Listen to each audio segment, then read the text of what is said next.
నమస్కారం. ప్రస్తుతం మనతో పాటు ప్రముఖ ఆధ్యాత్మికవేత్త, ప్రముఖ జ్యోతిష్య వాస్తు నిపుణులు ఉమామహేశ్వరరావు గారు ఉన్నారు. వారితో మాట్లాడిద్దాం. నమస్కారం గురువుగారు. ఆయుష్మాన్ భవ.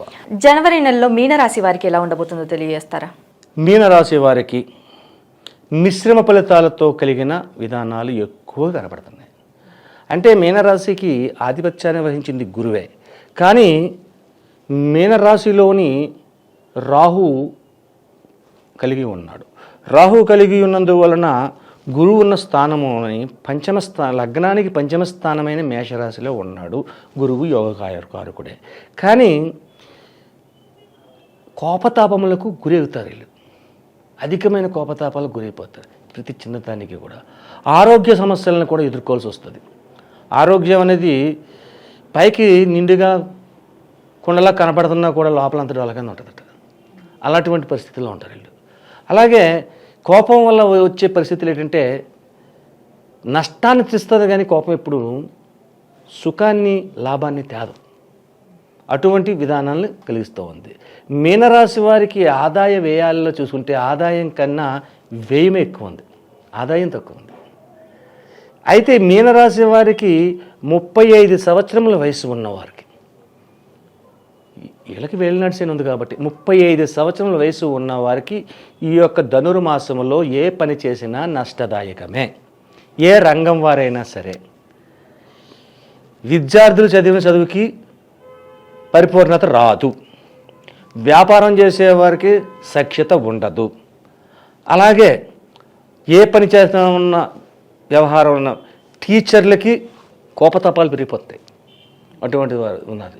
అయితే మీనరాశిలో ఉన్నవారు 35 సంవత్సరాల వయసులోపు ఉన్నవారు లాభదాయకమైన వారు ఎవరున్నారు?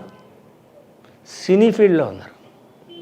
సినీ రంగంలో ఉన్న మీనరాశి వారికి 35 సంవత్సరాల వయసు అయినా సరే ఏలినాటి సినీ ఉన్నా కూడా శుభదాయకమైన ఫలితాలు పొందుతున్నారు. ఇక 60 సంవత్సరాలు దాటిన వారు ఎలాగున్నారు ఈ మీనరాశిలో? ఇది అన్ని రకాలుగా లాభాన్ని పొందుతున్నారు. ఎదుటి వ్యక్తి కొడదామని వచ్చినవాడు కూడా వీళ్ళని చూసి ఒక నమస్కారం చేసి, మహానుభావ మేము వచ్చిన తప్పు అని చెప్పి ఒప్పుకుని ఎంతో కొంత తృణమో పణమో వారి చేతిలో పెట్టి వెళ్తారు. అటువంటి ఫలితాన్ని ఈ యొక్క మీనరాశి వారు పొందుతున్నారు. అయితే మీనరాశి వారు అధికంగా ఆడవారి గురించి చెప్పాలి.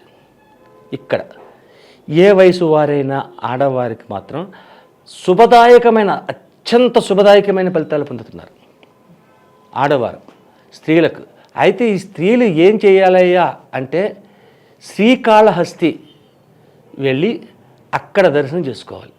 ఈ ధనుర్మాసంలో శ్రీకాళహస్తి వెళ్ళాలి. శ్రీకాళహస్తిలోకి వెళ్ళి పాతాళ గణపతి అని చెప్పేసి అక్కడ ఒక గుడి ఉంది. పాతాళ గణపతి దగ్గరికి వెళ్ళాలి. పాతాళ గణపతి దగ్గరికి వెళ్ళి అక్కడ కొబ్బరికాయ మనమే కొట్టుకుంటాం, పంతులు ఉండడం లోపల. ఆ కొబ్బరికాయ పట్టుకెళ్ళడము, ఒక నెయ్యి దీపం పట్టుకెళ్ళాలి. ఆ నెయ్యి దీపం వెలిగించి అక్కడ కొబ్బరికాయ కొట్టుకుని ఆ తర్వాత కొంచెం 3 గుంజుల్లో 4 గుంజుల్లో తీసి పాతాళ గణపతి సరే గుంజులు తీయాలి. ఆ తర్వాత పైకి వచ్చి ఆ తర్వాత శ్రీశైలేశ్వరుని దర్శించుకోవాలి. ఆ తర్వాత అమ్మవారిని దర్శించుకోవాలి. కాళహస్తిలోని ఆయన దర్శనం చేసుకోవాలి. దర్శనం చేసుకున్న తర్వాత అక్కడే అన్నప్రసాదం పెడతారు. బయటకు వచ్చి తినాలి అనుకోకూడదు, తప్పది. గుడిలోని అన్నప్రసాదాన్ని తీసుకోవాలి. అన్నప్రసాదాన్ని తీసుకున్న తర్వాత మనకు తోచినంత ఎంతో కొంత విరాళం. అన్నప్రసాదం తీసుకున్నామంటే తినేసి వచ్చేయడం కాదు, సభ్యత సంస్కారం కాదు. ఎంతో కొంత అక్కడ సమర్పించాలి. ఒక 1000 రూపాయలు 100 రూపాయలు మనకు తోచింది ఆడిచ్చి ఒక నమస్కారం చేసుకోవాలి. నమస్కారం చేసుకున్న తర్వాత ఆ రోజు రాత్రి రాకూడదు. కాళహస్తి నుంచి ఎప్పుడు రాకూడదు. అంటే అక్కడ నవగ్రహ కవచం ఉంది. ఎవరికి? కాళహస్తీశ్వరుడికి. కాళహస్తి నవగ్రహ కవచం. అది అందరి గుళ్ళో ఉండదు. గ్రహణ సమయం వచ్చిందంటే అన్ని గుళ్ళు మూసేస్తారని అక్కడ విపరీతమైన పూజా విధానాలు జరుగుతాయి. నవగ్రహ కవచం ఉన్నది. నవగ్రహ కవచం ఉన్న శివాలయాన్ని మనం దర్శనం చేసుకుని దాన్ని దర్శనం చేసుకున్న తర్వాత రాత్రి అక్కడ లేకుండా వచ్చేవాడు. పూర్వకాలం నాడు ఆ ఆలయంలోకి వెళ్తే రాత్రి సమయంలో కూడా గుడి లోపలే నిద్రించేవారు. అవకాశం ఉండేది వరకు. మన ప్రబుద్ధులు మంచోళ్ళు కాదు కదా, దొంగతనం చేశారు అక్కడ. హుండీని ఏదో పడగొట్టాడు ఎవడో. ఇంకా అప్పటి నుంచి అనుమానం వచ్చి ఇంకెవరిని లోపల పట్టలేదు, బయటకు పడినాను. కాబట్టి బయటకు వచ్చేయాలంటే గుడిలో పడుకోక్కర్లేదు, ఊరిలో పడుకున్నా పర్వాలేదు. ఏదో ఒక రూమ్ తీసుకుని ఎక్కడో చోట ఉండి ఆ మరుసటి రోజు నాడు దర్శనం చేసుకుని మళ్ళీ అప్పుడు రావాలి. అంతేగాని శ్రీకాళహస్తి వెళితే దేవుడు దండం పెట్టుకుంటారు, గ్రహ పూజలు ఉంటే, కాలసర్పదోష పూజలు ఉంటే అది చేయించేసుకుంటారు. అయిపోయిందండి పంతులు గారిని అడుగుతారు. ఆ పంతులు గారు అయిపోయిందమ్మా వెళ్ళిపోవచ్చు అంటాడు. వీడి చేతులు వెనక్కొచ్చేస్తాడు. అది తప్పదు. కాళహస్తి వెళితే ఆ రోజు అక్కడ నిద్రించాలి. ఎందుకని నవగ్రహ కవచం ఉన్నది కాబట్టి ఈ మీనరాశి వారికి అక్కడికైనా వెళ్ళి చేయొచ్చు. లేదు మనకు అంత దూరం వెళ్ళలేకపోతున్నామంటే ఓం నమ శివాయ ఇంటికాడే మనకు వచ్చిన శివలింగం ఎక్కడైతే ఉందో టెంపుల్కి వెళ్ళడం, అభిషేకాన్ని చేయించుకోవడం యోగదాయకమైన పరిస్థితులు ఉండాలి. అలాగే ఈ యొక్క జాతకులకి 35 సంవత్సరాల వయసు కలిగిన వారు కంపల్సరిగా ఈ ధనుర్మాసములో గురువారం నాడు శనగలు అనేవి దానం చెయ్యాలి. దానం ఏ రకంగా చేయాలన్నది మరల మీరు నన్ను ప్రత్యేకంగా ఫోన్లో చేస్తే ఫోన్లో మీకు చెప్తాను. ఆ దానం చేయాలి, ఆ శనగల దానం చేయాలి. అలాగే ఒక 5గురికైనా అన్నార్తులు చూడాలి. అన్నార్తులు ఎక్కడ ఉన్నారు అన్నది చూడాలి. చాలామంది అన్నార్తులు అంటే యాచకులు అనుకుంటాం. యాచకులకి అన్నం పెడతాం, వాడు తింటాం, పక్కోడికి అమ్మేస్తాడు 30 రూపాయలకు 20 రూపాయలకు ఆ ప్లేటు. అదా కాదు, అన్నం తినగలిగిన వాళ్ళు ఉండాలి. ఎక్కడున్నారు? హాస్పిటల్లో జరుగుతారు అన్నార్తులు, లేదంటే హాస్టల్లో ఉంటారు విద్యార్థులు. వాళ్ళు మట్టుకు వాళ్ళు ఏదో కొంచెం అన్నం వండుకుని లేదా 2 కూరలు కొనుక్కుని అప్పుడు తింటారు. ఆ టైపు విద్యార్థులు ఉన్నారు. అలాంటి వాళ్ళకు ఎక్కడున్నారో తెలుసుకుని ఒక 5గురికి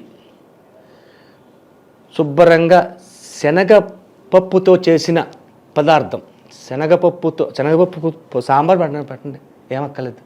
వంకాయ కూర సాంబారు కూర ఆ 5కి ప్యాకెట్ చేసి పట్టుకెళ్ళివ్వండి. ఒక 5గురికైనా అత్యధికమైన శుభదాయకమైన ఫలితాలు మీనరాశి వారికి వచ్చేస్తుంది. ఎందుకంటే రాహు మిళితమై ఉన్నాడు కాబట్టి ఆ రాహువు అక్కడి నుంచి తొలుగుతాడు. ఈ పరిహారం కోర్టు సమస్యలతో బాధపడుతున్న వారికి కూడా పనికొస్తుందంటారా? పరిహారం కోర్టు సమస్యలు ఒక రగులుగా చెప్పాలంటే మీనరాశి వారికి ఈ నెలలో ఏ విధమైన కోర్టు సమస్యలు లేవు. లేని దానికి ఎందుకు పరిహారాలు? ఉన్న వారికి చేసుకోవాలి. మీనరాశి వారికి ఏ విధమైన కోర్టుకు సంబంధించింది లేదు. అయితే మోసకారితనానికి గురవుతారు. వీళ్ళు మోసకారితనానికి గురైపోతారు. 35 సంవత్సరాల వయసు వాళ్ళు, పెద్దోళ్ళు కాదు. 35 సంవత్సరాల వయసు ఉన్న వాళ్ళకి అంటే ప్రథమంగా వచ్చింది ఏలినాడు శని. ఆ ఏలినాడు శని ప్రభావం వల్ల గురు శనులు ఇద్దరు సమ్ములు దానికి తోడు. అందువల్ల నష్టదాయకమైన పరిస్థితి అక్కడే ఉంది. ఇక విద్యార్థులకంటారా, విద్యార్థులకు బాగానే ఉన్నది, వ్యాపారస్తులకి బాగానే ఉంది.